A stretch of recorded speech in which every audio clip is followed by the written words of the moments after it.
మంది ఎటు చూసిన అన్నదమ్ములు, ఆడపడుచులు, అక్క చెల్లెలు, ఆమాలని కాదు, ఈమెలని కాదు, అన్న క్యాంటీన్లని కాదు, ఏ మూల కనుచూపు మేర వరకు ఇంత తక్కువ వ్యవధిలో 2 గంటల వ్యవధిలో మీరు ఇంత ప్రేమతోటి ఇక్కడికి వచ్చిన మా ఆడపడుచులకి, జన సైనికులకి, జనాలు పెద్దలకి అంటే సమస్య ఏమైందంటే అన్నయ్య చిరంజీవి గారికి మేమంతా పక్కన ఉండేవాళ్ళం. అడగాలి చెప్తున్నాం పవన్ కళ్యాణ్ గవర్నర్ ఒకటే తిరగాలి, అది సమస్య. ఏ మూలకి వెళ్దామంటే నేనే తిరగాలి. కానీ కేంద్ర ప్రభుత్వం ఎన్నికల ప్రణాళిక చాలా తక్కువ వ్యవధి ఇవ్వడం వల్ల, ముఖ్యంగా ఆంధ్రప్రదేశ్ జనరల్గా లాస్ట్లో రావాలి, కానీ అత్యంత తక్కువ వ్యవధిలో మనల్ని ఏ కారణాల చేతలో తెలియదు కానీ మనల్ని తక్కువ వ్యవధిలో ఎక్కువ నియోజకవర్గాలు తిరిగే పరిస్థితి లేకుండా చేశారు. నాకు ప్రత్యేకించి వీటన్నిటిని అధిగమించి రోజున అన్ని రకాల ఒత్తిళ్లను తీసుకుంటూ వచ్చి రోజున నేను పొద్దు నుంచి బాగా పడుకునే ఉన్నాను. ఎందుకు వచ్చానంటే ఈ రోజున తెనాలికి నాకు ఈరోజు ఉగాది అని కూడా తెలియదు, నాకు నా దృష్టికి రావాలి. సో నాకు పొద్దు నుంచి ఉగాది పచ్చడి కూడా ఎవరు పెట్టడానికి లేరు. తెనాలికి వచ్చాను ఉగాది పచ్చడి తినడానికి. అలాగే ఈరోజు నాదెళ్ల మనోహర్ గారి పుట్టినరోజు కూడా, వారికి నా పుట్టినరోజు, వారికి జన్మదిన శుభాకాంక్షలు చెప్పుకుంటూ మీరు చిరకాలం నిండు 100 ఏళ్ళు మీరు రాజకీయాల్లో ఉంటూ ప్రజలందరికీ సేవలు చేస్తూ ఏ అభివృద్ధి అయితే ప్రజలకి అందకుండా వెళ్ళిపోయిందో ఆ అభివృద్ధిని మీ అనుభవం ద్వారా, మీ పాలన ద్వారా మరింత ప్రజలకు చేరువవ్వాలని పుట్టినరోజు మీరు నిండు 100 ఏళ్ళు అందరికీ సేవలు చేసుకోవాలి, ఆనందంగా ఉండాలని మనస్ఫూర్తిగా ఒక సోదరుడిగా కోరుకుంటున్నాం. అన్నిటికంటే మీకు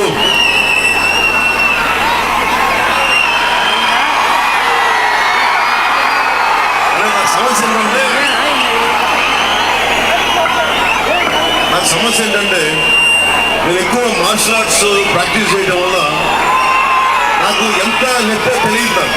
అంటే పడిపోవాలి, నాకు నొప్పి అంటేనే పడిపోవాలి. అసలు నాకు ఎంత ఒత్తిడి ఉంది, ఎంత పెయిన్ ఉందో నాకు తెలియదు.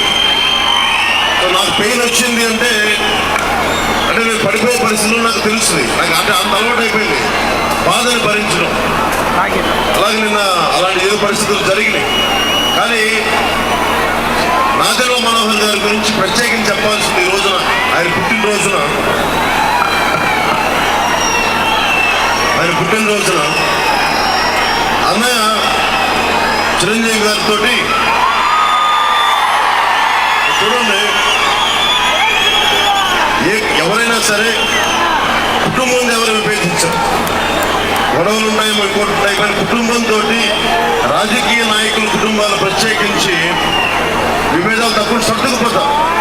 కానీ నేను చాలా ప్రేమగా చూసి అన్నయ్యని వదిలిని కాదని, వారు కాంగ్రెస్లో ఉంటే అప్పటికి ప్రజారాజ్యం పార్టీ పరిస్థితుల్ని ముందుకు తీసుకెళ్ళలేక మిగతా వాళ్ళందరూ సహకరించగా దాన్ని కాంగ్రెస్లో విలీనం చేసిన తర్వాత అవన్నీ కాదని 2014లో నేను బలమైన నిర్ణయం తీసుకొని తెలుగుదేశం పార్టీకి, భారతీయ జనతా పార్టీకి సపోర్ట్ చేసినప్పుడు ఇంట్లో ఖచ్చితంగా ఎదురెళ్ళాను. నేను అన్నయ్య గారిని బాధ పెట్టాను. కానీ నేను ఎందుకు నిలబడ్డానంటే మన బిడ్డల భవిష్యత్తు బాగుంటుంది అని కేంద్ర ప్రభుత్వం, భారతీయ జనతా పార్టీ, తెలుగుదేశం పార్టీ బాగా చేస్తున్నారు ఒక నమ్మకంతో. కానీ ఆ పార్టీకి నాదెళ్ల మనోహర్ గారు కాంగ్రెస్లో ఉన్నారు. కాంగ్రెస్ పార్టీలో ఉంటూ బలంగా నిలబడిన, రాష్ట్ర శ్రేయస్సు కోసం బలంగా నిలబడిన చాలా అతి కొద్ది మంది నాయకులు, నాకు నచ్చిన ఏకైక నాయకులు నాదెళ్ల మనోహర్ గారు. అంటే చిన్నపాటి ఒత్తిడి తీసుకోవడానికి ఇబ్బందులు, అలాంటిది ఎప్పుడు యుద్ధ వాతావరణంలో అసెంబ్లీకి వెళ్ళి తెలంగాణ ఆంధ్ర మధ్య శాసనసభల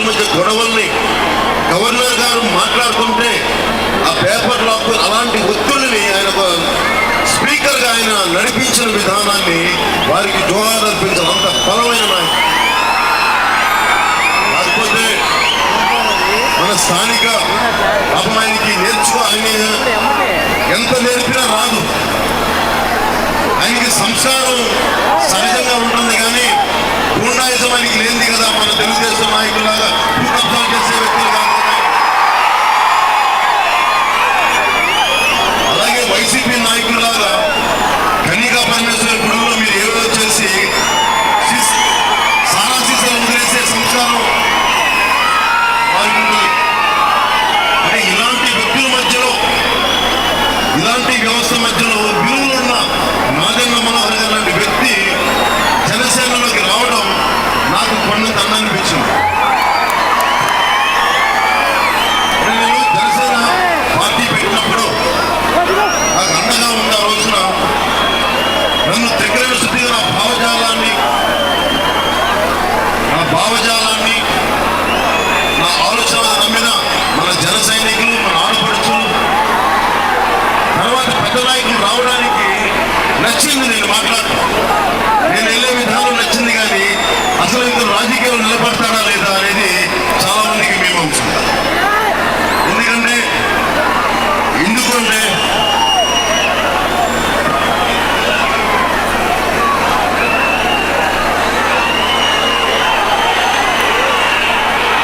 రాజకీయాల్లో నాకు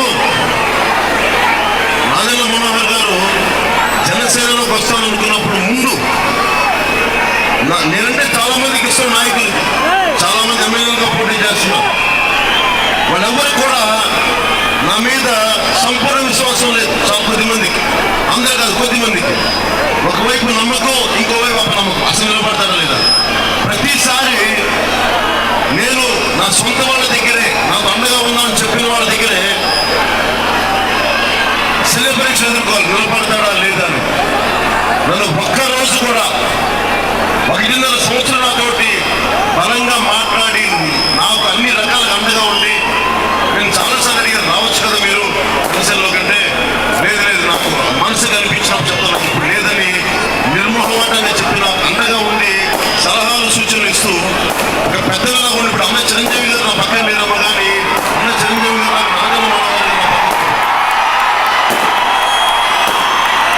అలాగా వారిని 1.5 సంవత్సరం తర్వాత చాలా దీర్ఘంగా మాట్లాడుకుని వచ్చిన తర్వాత ఆయన ఒకటే చెప్పారు. నేను అడిగాను, ఎందుకు మీరు ఇంత 1.5 years నిర్ణయం సమయం తీసుకున్నారంటే, నువ్వు 2019లోనూ పార్టీ గెలుస్తుందా లేదా కాదు, నాకు నీ ఆశయాలు నచ్చినాయి. నీతోటి 10 సార్లు మాటలు మార్చే వ్యక్తిని కాదు, పార్టీలు మార్చే వ్యక్తిని కాదు. ఒకసారి నడవడం స్టార్ట్ చేసే జీవితకాలం నడవాలి అన్న వ్యక్తిత్వం ఉన్నవాడిని. నీతోటి జీవితకాలం నడవడానికి నేను నిర్ణయించుకోవడానికి 1.5 years నాకు పట్టింది. వెనక్కి తిరిగి చూడకూడదు. గెలుస్తావు లేదు, నాకు పోరాటమే ముఖ్యం. నీ పోరాటం నచ్చింది, నీకు అండగా ఉండాలి. వారికి మనస్ఫూర్తిగా నా నిజంగా నా వందనాలు తెలియజేస్తున్నాను. అలాగే అన్నయ్య చిరంజీవి గారు, ఈయన అన్నయ్య చిరంజీవి గారు మాట్లాడుతుంది ఒక 1-2 years పెద్దగా మాట్లాడుకోలేదు. మేము చిన్న ఇబ్బందులు, ఎప్పుడన్నా సభలు మా ఇళ్లలో ఫంక్షన్స్ కనిపిస్తే ముఖ్యసారిగా మాట్లాడుకుంటాం. లేదా నాన్నగారి దినం ఉంటే ఆ సమయంలో మాట్లాడడం తప్ప ఒక 2 నెలలు కలవలేదు. తిరిగి మా ఇద్దరిని కలిపింది నాదెండ్ల మనోహర్ గారు. అంటే అన్నయ్య చిన్న గొడవలేదు, కానీ చిన్న ఇబ్బంది. ఎలా కలిపారని చెప్తారు. ఆయన రాగానే ఈయన నేను తమ్ముడు పెట్టిన పార్టీలోకి వెళ్తానంటే, అన్నయ్య నాకు ఇప్పుడు గుండెలో భారం తెలియదు వెళ్తాను మనోహర్ అని చెప్పి అన్నయ్య నా ముందు చెప్పాను. ఎందుకంటే నేను రాజకీయాల్లో నాకు మీ అంత కటువు ఒక వ్యక్తిని కాదు. నాకు మీ అంత గట్టిగా కూర్చొని అంత తిట్టలేదు. నేను మెత్తని మనిషిని, కానీ మీరు రైట్ మీ ఇద్దరు అని చెప్పి అన్నయ్య మా ఇద్దరికి అన్నయ్య ఒకటే మాట చెప్పారు, నేను నీకెంతో నాదెండ్ల మనోహర్ గారు నీకు అంత చెప్పి నాకు పంపించింది.